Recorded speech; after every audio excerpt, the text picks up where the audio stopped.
Salam everyone. Let's talk about Surah 2 verse 102 because since posting my video about Quran and magic, some people have been inquiring about this particular verse in which they ask, does this verse actually talk about real magic? Now keep in mind, I don't have the time to cover the entire verse, it's lengthy, but I will touch on the relevant areas. In this verse, God says, "Ma kafara Sulaiman, walakin ash-shayatin kafaru yu'allimuna an-nas as-sihr." Solomon did not kafara.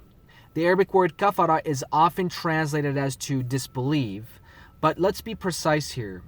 Kafara means to cover the truth. So Solomon did not cover the truth, but the devils covered the truth. They were teaching the people sihr. Now in the first video, I talked about the word sihr, how it occurs in the Quran, and how God tells us that sihr is nothing but fakery and deception. Even the term itself means fakery and deception. So we shouldn't put or make an exception to this rule in this verse, okay? So the fact that God is still using the word sihr in 2:102 means that the devils were indeed teaching the people deception and fakery. So to answer the question, no, it's not real magic because God is still using the same term, which is fakery, deception, magic, or sihr. So, but other questions do arise now though. For example, why does God talk about Prophet Solomon? Why does he say, Solomon did not cover the truth, but the devils covered the truth? They were teaching the people sihr.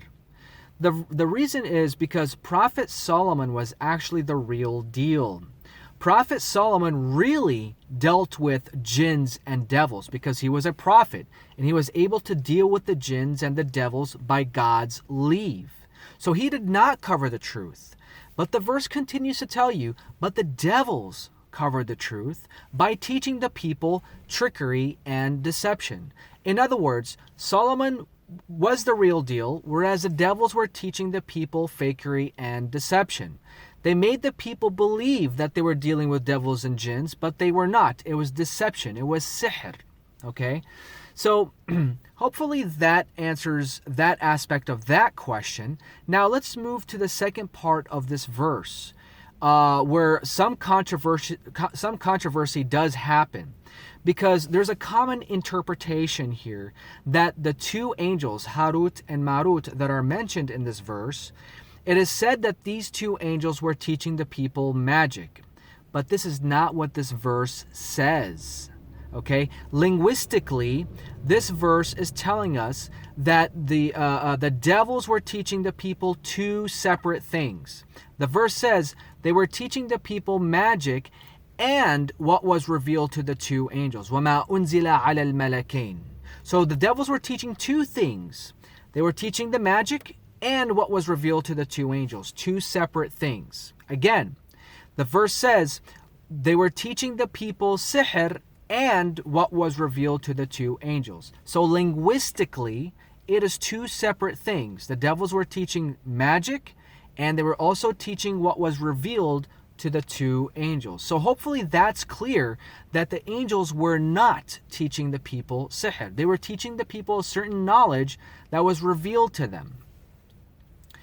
Then the verse continues talking about and elaborating about what the two angels were teaching the people.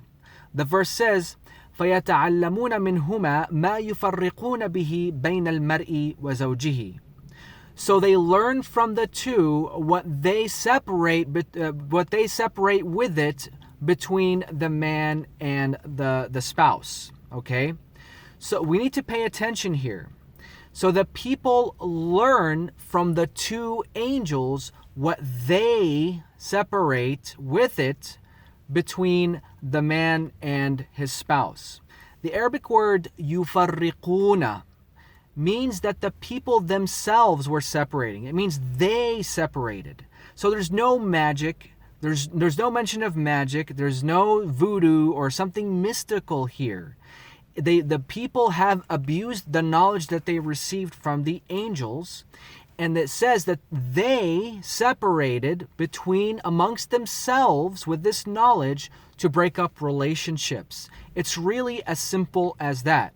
The Arabic word yufarriquna, they were separating. So they themselves were separating amongst themselves. It doesn't say the magic separated them. It doesn't say the voodoo separated them. It doesn't say any of that. It says the people amongst themselves separated themselves with this knowledge that they have to break up relationships. So hopefully that is also clear. So the angels were not teaching magic. They were teaching the people a certain type of knowledge, and the people abuse that knowledge by breaking up relationships. On top of all that, as we approach the end of the verse clearly says that nothing can harm anyone except what God wills. So whether you are trying to break up a relationship or cause harm in any way, God says nothing can happen unless He wills it. So there are three takeaways here.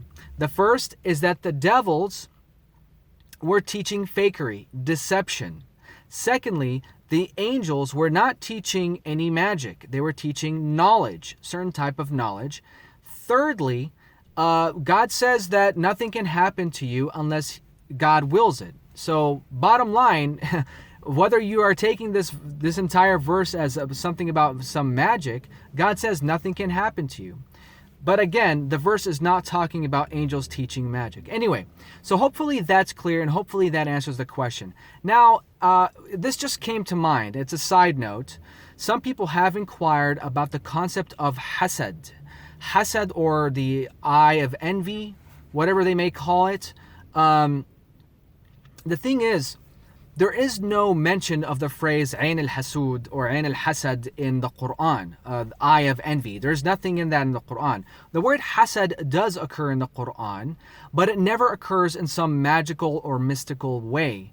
Hasad simply means having some type of envy or jealousy of someone. Hasad is specifically when someone creates an energy or has this energy that they want something from someone else. Somebody has or is gifted with something else and they want it from them. This is all that hasad is. And so in Surah 113, when God says, Min sharri hasidin idha hasad, from the evils of the envy, when they, or if they envy, okay, it simply means that a person that is envious of someone else will do evil things in order to obtain that thing that they want. There's nothing magical here, nothing mystical here, none of that superstitious stuff.